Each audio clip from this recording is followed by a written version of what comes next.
Guys, sa mga hindi marurulong mag-iba ng pangalan din yung mga halimbawa gusto nyong ibahin yung pangalan nyo, kagaya ko. Dati window yan, ngayon nag-iba na. Gusto nyo po ba? Airing video na rin para hindi sa mga marurulong na. Para sa hindi mga marurulong. Guys, pindutin nyo lang itong nasa gilid na to.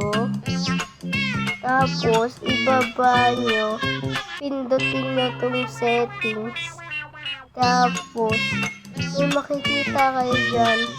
Accessibility, notification, subscription, payment methods, parental controls, tapos privacy, security, account info. Ang pipindutin nyo po dyan, account info po.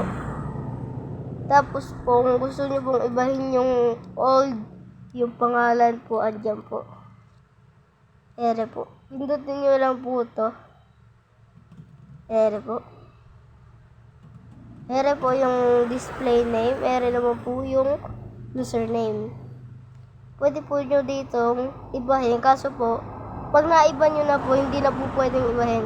Mag-aantay po kayo na 7 days. Kaya po kailangan, pag isinave nyo, kailangan ano po yung dapat po tinitignan nyo. Kaya po sa mga hindi pa marurulong, sana mapanood to. Bye guys!